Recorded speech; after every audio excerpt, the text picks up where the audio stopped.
Hey there, I'm Alyssa Ray here with our digital producer, Mike Prunka. And Mike, we're here to talk about the Canes. It's the eve of the Hurricanes season debut.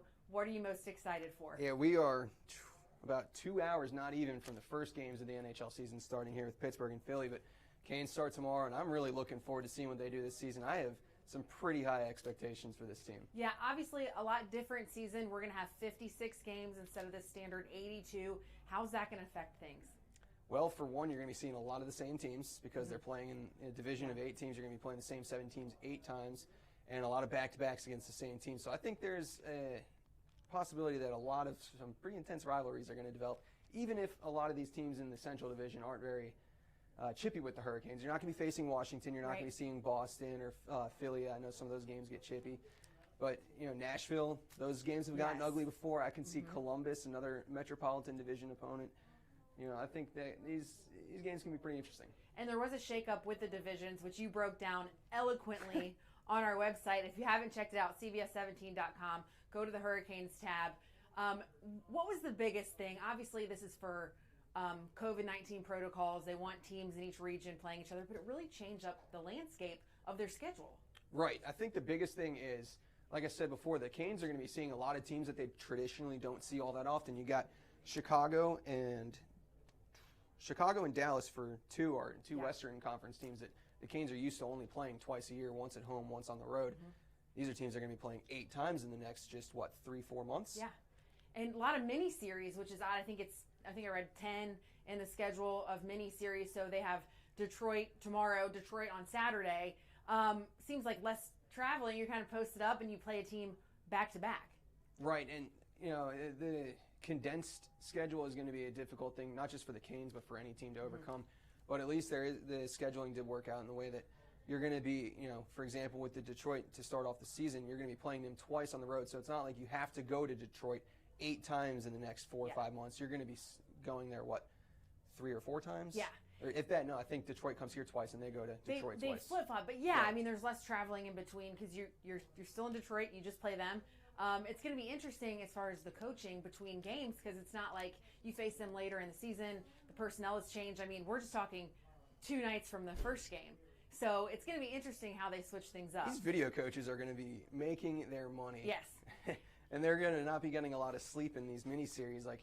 I think there's a day between the 2 games in Detroit to start off the season. Yep. That's not a lot of time to go and review film from the first game. Yeah, and I'm really excited to see some of the games tonight. I think it'll give us a gist of what we should expect with the Canes and the other teams that play on tomorrow as well.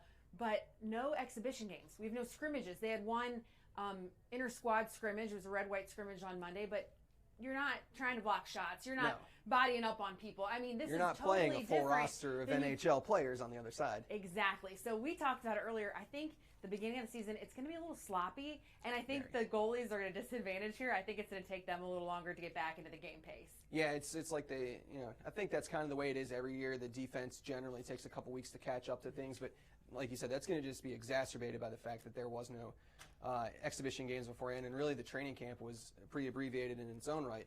Yeah, they had really no time to get ready for this season. They're really jumping into it. I think it was 9 practices they had. Teams like the Carolina Hurricanes that didn't have a big personnel change, I think that benefits. Because it wasn't like training camp where you're learning a whole lot. It's kind of just jump in and practice. Less training, more practicing with a squad like this is mostly made up of veterans here. Right, and I think they lost a couple pieces in the offseason. I know Eric Howla is gone. Other than that, it's mostly, I'd say about 90% the same players that were here. A couple guys that were acquired late in the season last year, like a Vincent Trocheck and Brady Shea. They should be acclimating themselves better now. But I think, I agree with that completely. A little turnover in the roster should prove to be pretty beneficial. And I know what a lot of people are excited about is some healthy defensemen in Dougie Hamilton and Brett Pesce. They are returning. They are healthy. They feel great. They look great. And I know fans are so excited to get them back. And Svechnikov's injury at the end of the season took a hit in the playoffs, obviously an early exit for the Canes. So to have him back and healthy, maybe some more lacrosse goals, we can only hope. But to have a healthy squad to start the season is always a plus. And to get out of training camp healthy is another goal. Absolutely. And Dougie Hamilton this year in a contract year, that guy has been nothing but fire when healthy for the Hurricanes in the last couple seasons. But what he can do this season if he's 100% and he's coming up on a year where he's auditioning, whether it's for the Hurricanes or someone else that wants to get him in unrestricted free agency. Like he's wanting to get paid next year, and I'm scared for the rest of the league to see what he can put up. I am too, and he had a great year until he was hurt. And we expect the same out of him. I also am excited to see the goalies back in Peter Mrazek and James Reimer. And Canes are one of the teams that rotate goalies between the two. You really don't have a clear starter. And I think in a season like this, that's going to be beneficial to them to have the two that they can rotate out because these games are coming pretty quickly. Yeah, they didn't have to, you saw like Montreal, for example, in the offseason made a trade with St. Louis to bring in Jake Allen to back up Carey Price. A lot of other teams have had to bring in another goalie to be their backup, like a step up as a backup or even a depth piece.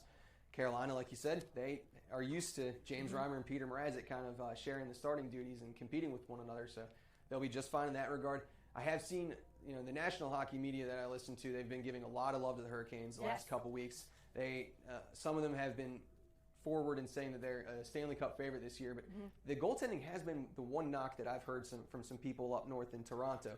I don't see it, though. I think Peter Mrazek can be streaky, but I think he has cemented himself as a decent, if not good, starter for the Hurricanes. And I think this is different than in years past where the Hurricanes are on people's radar. They're not the sneaky ones that are going to make the playoffs.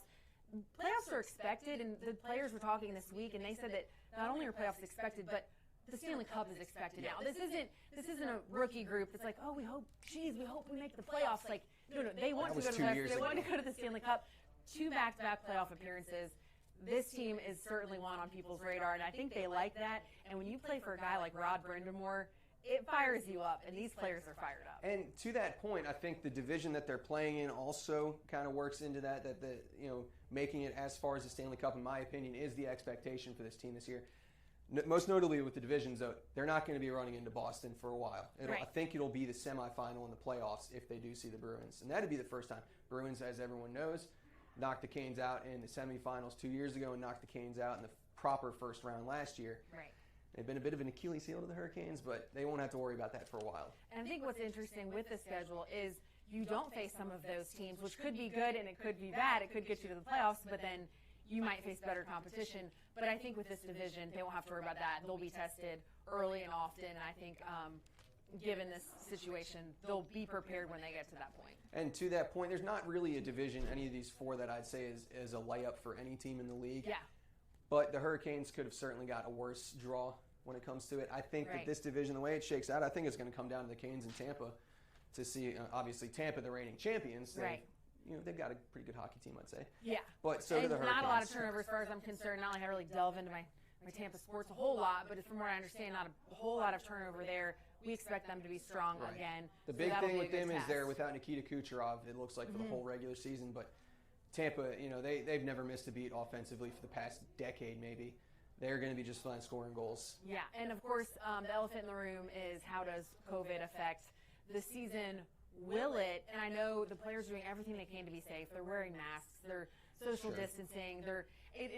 Rod said earlier in the training camp that it's unusual because you normally want the guys to bond. You want them to hang out outside of practice and outside of games. And this year's different. You don't really want to encourage them to all be together. And if one person gets sick, these are close quarters. We have seen sports get through it. Obviously, the college football playoff. We just got through college football. Women's basketball, we're slowly kind of getting through it. I know hockey. Right in the middle of its playoffs. They had a couple bumps along the road, and I expect the same thing for the NHL. Yeah. We've already seen a couple. I know Dallas had 17 positives, I think, recently, and their first couple games were postponed. It's going to happen, but the best teams are teams that are going to have to kind of roll with the punches any normal year anyway. Yes.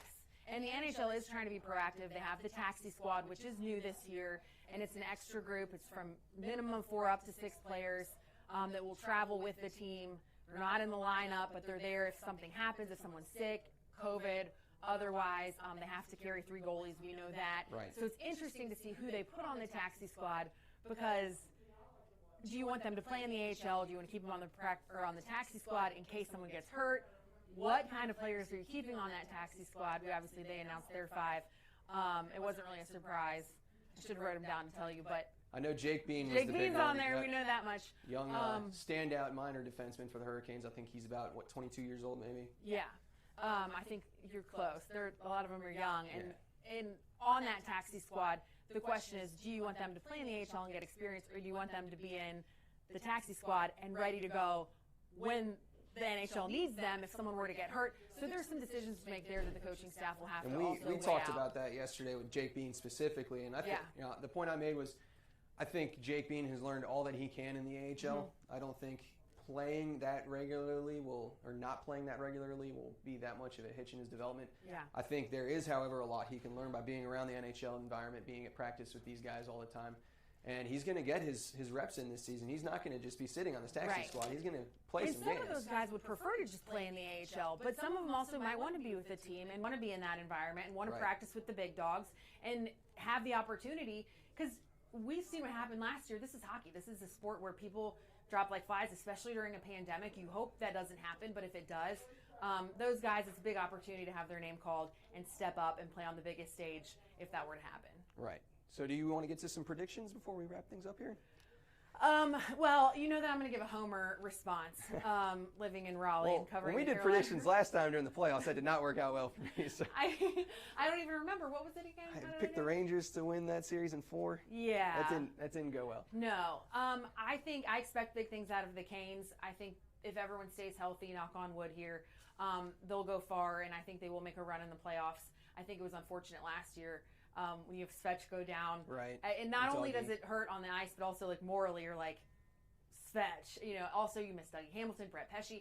I think if we stay healthy here, this team has a lot of potential. I'm also excited to see Tampa Bay again. I think they will You're seeing a lot of Tampa Bay. They will be strong as usual. But it'll be interesting to see how everything shakes out, especially I'm excited to see the divisions and how everyone's kind of playing in their own region and how that pans out and how the records look towards the end of this, because I think it's going to be a lot of people beating each other up. But it's different. I mean, as just someone who likes hockey, I was born in Washington, and I just like watching every game I can. I'm really excited to see how this Canadian division looks over the next couple months. Yeah. You're going to be seeing teams like Edmonton and Montreal, Edmonton, Toronto, Vancouver, and Ottawa playing each other all the time when they're, some of those teams really only play each other twice a year in a normal season. Yeah. And the thing is, I know the Canes jumped out to a big start last year. They went 5-0. With the schedule this year, I'm not sure if we'll see that. They have quite a few road games up front. It's going to take them a while to get back to PNC, but I think they'll hit their stride pretty quickly. I do think it's going to be high-scoring games, not just in our division, but elsewhere in the NHL. I think we'll see that later tonight. There'll be some high-scoring games as the defense and the goalies get settled in, but hockey's back. So hockey's back. We're happy for it. Whatever way it comes, whatever form, we're happy it's back. All right, so I'm going to go ahead and I'm going to predict Carolina to win this division. Yeah. I think Tampa Bay might have a bit of a hangover a little bit. They might be missing Nikita Kucherov some. Andrei Vasilevsky, their goalie, he can't play 90% of the games like he might in other years. I think they're going to take a bit of a step back. They're still as dangerous as a team in this division, and I'm really excited to see all the games they're going to play against Carolina. But I think the Canes can come out and win this. I do too. I think they have the personnel to do it. I think they have the will to do it, and I think when you have Rod Brind'Amour leading the charge, I think you have all the pieces of the puzzle, and this could be their year coming off 2 playoff appearances. Of course, we hope so. We hope so. All right. Well, thank you so much for joining me. I appreciate it. We'll be doing this throughout the season. We'll chime in on how they're doing. Of course, tomorrow night at Detroit, Hurricanes, Red Wings. We're excited for that. And we'll have all the coverage, as usual, on CBS17.com. All right, for Mike Prunka, I'm Alyssa Ray. Thanks for joining us.